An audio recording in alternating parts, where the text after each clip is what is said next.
Again welcome to AC सागर यानी Aditya English classes सागर। मैं एके उपाध्याय आज आपको पास्ट इंडेफिनिट टेंस के बारे में बताने जा रहा हूं, पढ़ाने जा रहा हूं। पास्ट इंडेफिनिट टेंस आप अच्छे से सीख जाएंगे इस वीडियो को देखने के बाद। दोस्तों याद रखिएगा, ये वीडियो बहुत खास है, बहुत इंपॉर्टेंट है। आपको अगर कभी भी कंफ्यूजन होता है पास्ट इंडेफिनिट को लेकर के तो मैं आपसे कहूंगा आप बीच में स्किप बिल्कुल मत करिएगा, क्योंकि पास्ट इंडेफिनिट जैसा कि उसका नाम है, पास्ट के साथ इंडेफिनिट लगा हुआ है। इसका मतलब यह हुआ कि यहां पर एक्शन जो रहेगी वो भी हैबिट को शो करेगी। इंडेफिनिट एक्शन जो रहती हैं वो हैबिट को दिखलाती हैं। अब इंडेफिनिट एक्शन किसको कहते हैं वो भी फिर से आपको रिमाइंड कराना पड़ेगा कि इंडेफिनिट एक्शन वो होती हैं जिनमें पूरी तरह से ना तो कंप्लीटनेस होती है, ना पूरी तरह से कंटिन्यूटी होती है। उनको क्या कहते हैं? इंडेफिनिट एक्शन कहते हैं। तो पास्ट इंडेफिनिट में भी आपको दो चीजों का ध्यान रखना है। चूंकि पास्ट है, पास्ट मतलब आप स्पेशली फोकस किया गया है पास्ट पर, मतलब जो गुजर गया वो क्या है? पास्ट। तो दोस्तों अब जो बात होगी वो आज की नहीं होगी, बीते हुए समय की होगी, जो समय गुजर चुका है। डियर स्टूडेंट्स, मैं आपको आज बताने जा रहा हूं कि पास्ट इंडेफिनिट टेंस जो है इसमें आपको ध्यान देना है दो चीजों पर। पहली चीज, पास्ट इंडेफिनिट टेंस हैबिट को शो करेगा, जैसे कि प्रेजेंट हैबिट को शो करता था, यह भी हैबिट को शो करेगा। पास्ट में आपको बोलना है, मैंने कहा वो सुबह जल्दी उठता था। वो सुबह जल्दी उठता था, यह उसकी आदत थी। He woke up early in the morning. बच्चे यहां रोज खेलते थे, बच्चों की आदत थी। Children played here daily. क्या करना पड़ेगा सेंटेंस बनाने के लिए? सब्जेक्ट के बाद वर्ब का सेकेंड फॉर्म। और आप जान लीजिए कि वर्ब का सेकेंड फॉर्म पूरे टेंस में केवल और केवल पास्ट इंडेफिनिट में ही यूज होता है, और वो भी केवल अफर्मेटिव सेंटेंस में यूज में लाया जाता है। वर्ब का सेकेंड फॉर्म। वो मुझसे चिढ़ता था। He annoyed from me. He annoyed from me. ये लोग गाली देते थे। These people abused. These people abused. तो ये लोग सब्जेक्ट हो गया, गाली देते थे, इनकी आदत थी abused। मैंने कहा बारिश में छत से पानी टपकता था। तो बारिश में छत से पानी टपकता था, यह काम बार बार होता था, तो इसको भी आप हैबिट में काउंट करोगे। Water fell down. Water fell down कहां से? From the roof in rain. Water fell down from the roof in the rain. रात में वे चलते थे। They walked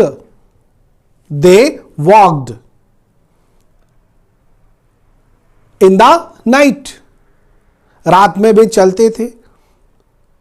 अब रात में चलते थे, मैंने कहा वे नींद में चलते थे। They walked in sleeping.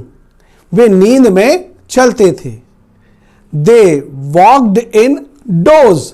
Dose भी कह सकते, डोज का मतलब भी नींद होता है। स्लम्बर भी कह सकते, स्लम्बर का मतलब भी नींद होता है। In sleeping they walked. सोते में वे चलते थे या नींद में वे चलते थे। आदत थी उनकी। वो तुतलाता था।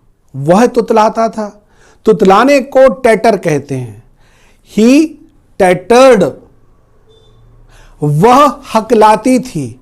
She stammered. वह हकलाती थी।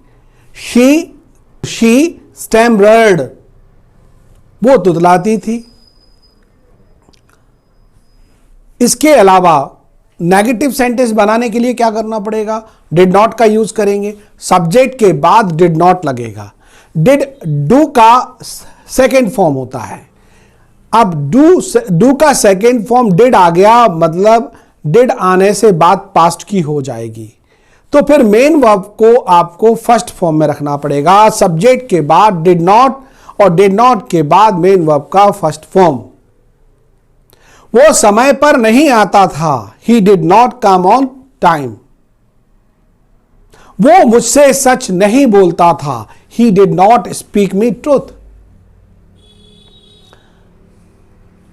ऐसे ही क्वेश्चन बनाने के लिए क्या करेंगे? डिड को सब्जेक्ट से आगे रख देंगे, डिड फिर सब्जेक्ट, सब्जेक्ट के बाद फिर मेन वर्ब का फर्स्ट फॉर्म, फिर क्वेश्चन मार्क। ये स्ट्रक्चर रहेगा। क्या वो आपकी बात मानता था? डिड ही ओबे यू? क्या वो चुप बैठता था? Did he sit silent? तो नेगेटिव सेंटेंस हो, इंटरोगेटिव सेंटेंस हो, सभी तरह के सेंटेंस में आपको ध्यान रखना पड़ेगा। अगर अफर्मेटिव बनाएंगे तो वर्ब का सेकेंड फॉर्म, मेन वर्ब का सेकेंड फॉर्म। नेगेटिव इंटरोगेटिव बनाएंगे तो हेल्पिंग वर्ब डिड का यूज होगा एक्टिव वॉइस के लिए। अभी पैसिव की बात नहीं कर रहा हूं, केवल एक्टिव की बात। तो डिड लगने के बाद हमेशा मेन वर्ब का फर्स्ट फॉर्म ही लगेगा। WH वर्ड का भी आप यूज कर पाएंगे। कब कर पाएंगे? जब आप इन सेंटेंस को, इनमें WH का आप यूज करेंगे तो WH के बाद डिड का यूज करेंगे, डिड के बाद सब्जेक्ट लगेगा, फिर इसके बाद फर्स्ट फॉर्म लगेगा मेन वर्ब का, फिर ऑब्जेक्ट लगेगा। जैसे आपको स्कूल में सजा कौन देता था? Who did punish you in the school? Mummy बाजार से सब्जी कब लाती थी? When did mama bring the vegetable from the market? When did mama bring the vegetable from the market? बच्चे पार्क में क्या करते थे? What did the children do in the park? तो क्या बोलेंगे? बच्चे पार्क में खेलते थे, children played in the park. दोस्तों, जब हम हिंदी टू इंग्लिश कन्वर्जन करना सीख जाते हैं, इंग्लिश टू इंग्लिश कम्युनिकेशन करने के लिए, टॉक करने के लिए जरूरी होता है सारे WH वर्ड पर हमसे क्वेश्चन करते बनना चाहिए। तुम 1 साल पहले कहां रहते थे? आप अपने दोस्त से पूछते हैं, तुम 1 साल पहले कहां रहते थे? Where did you live before 1 year? वो बताएगा, आंसर कैसे देगा? मैं 1 साल पहले दुर्गा मंदिर के पीछे रहता था। I lived behind Durga's temple last year, या बिफोर 1 ईयर, 1 साल पहले। तो आपने देखा क्वेश्चन करना, जवाब देना। टीचर आपसे क्यों चिढ़ते थे? क्वेश्चन किया आपने, टीचर आपसे क्यों चिढ़ते थे? टीचर मुझसे क्यों चिढ़ते थे? टीचर आपसे क्यों चिढ़ते थे? तो चिढ़ने के लिए क्या बोलते हैं भाई? चिढ़ने के लिए इरिटेट बोलते हैं। Why did the teacher irritate from you? Why did the teacher irritate from me? Teacher मुझसे चिढ़ते थे क्योंकि मैं लेट पहुंचता था। तो teacher irritated from me because I reached late. Because I reached late, क्योंकि मैं लेट पहुंचता था। I reached late. तो कहने का मतलब यह हुआ कि क्वेश्चन करना और आंसर देना आज से आप प्रैक्टिस करने में हैबिट में लेकर के आइए कि हमको अपने नोटबुक पर इन सेंटेंस की प्रैक्टिस करना है क्वेश्चन और आंसर के फॉर्म में। ये हैबिट वाले सेंटेंसेस हैं पास्ट के, पास्ट इंडेफिनिट के। इन्हीं सेंटेंसेस को आप कंप्लीट एक्शन के फॉर्म में भी ले जा सकते हैं, लेकिन याद रखना पड़ेगा जब कंप्लीट एक्शन के फॉर्म में ले जाएंगे तब इनमें था नहीं लगेगा। जैसे मैंने कहा वो मेरी मदद करता था और उसने मेरी मदद की, याद रखिएगा वो मदद करता था, उसकी आदत थी। हमने सेंटेंस बोला he helped me, he helped me, वो मेरी मदद करता था। अब यही सेंटेंस आपको अगर बोलना है कि उसने मेरी मदद की, तो है नहीं लगेगा, था भी नहीं लगेगा, की पर सेंटेंस रुक जाएगा। उसने मदद की मतलब यह हुआ उसने मदद कर दी। है या था लगाओगे तो बात आपकी परफेक्ट टेंस में पहुंच जाएगी। प्रेजेंट परफेक्ट में अगर है लगाओगे तो प्रेजेंट परफेक्ट में। उसने मदद की थी या कर दी थी, एक्शन कंप्लीट हो गई, तो पास्ट परफेक्ट में बहुत पुरानी बात बता रहा हूं, उसने मदद की थी, ऐसा हो जाएगा। और ये हमारा पास्ट इंडेफिनिट चल रहा है, तो कंप्लीट एक्शन अगर शो करना है पास्ट इंडेफिनिट का यूज करके तो ना है लगेगा लास्ट में, ना था लगेगा।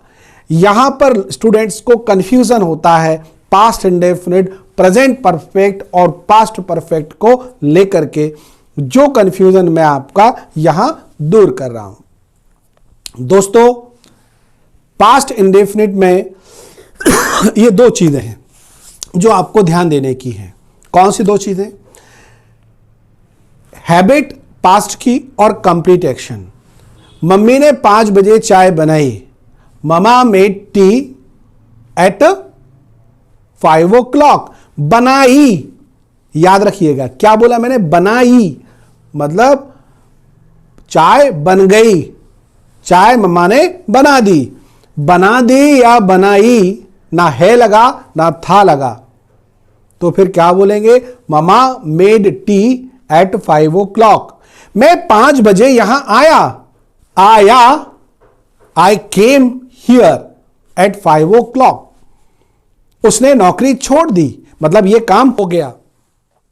तो इस सेंटेंस को सीखने के बाद मैं आपसे यह कहूंगा, अभी आपकी जो पास्ट इंडेफिनिट की प्रैक्टिस है वो सफिशिएंट नहीं हुई है।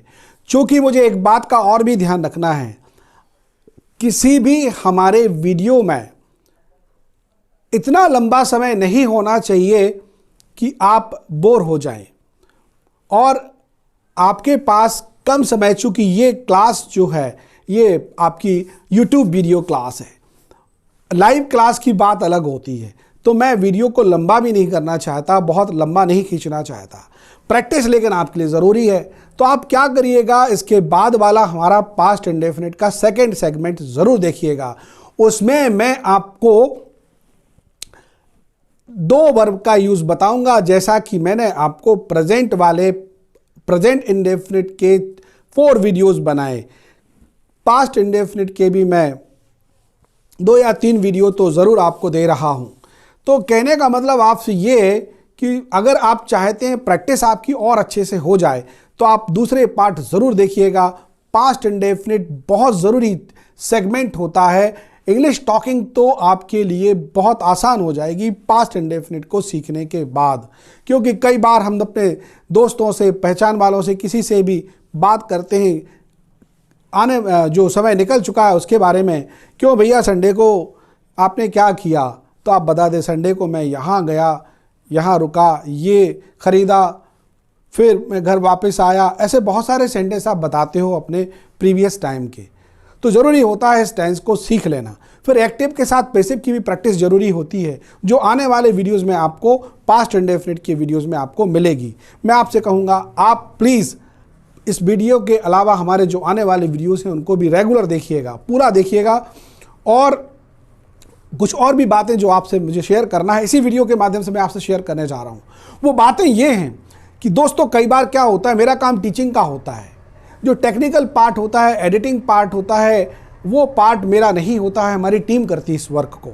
तो मैं आपसे कहूँगा, कई बार ऐसा होता है कि मेरे पास चेक करने का टाइम कम होता है और वीडियो अपलोड हो जाता है, उसके बाद कुछ स्पेलिंग्स की मिस्टेक्स सामने आती हैं, अरे भाई यहाँ पर इसको देख ही नहीं पाए और ये गलती हो गई।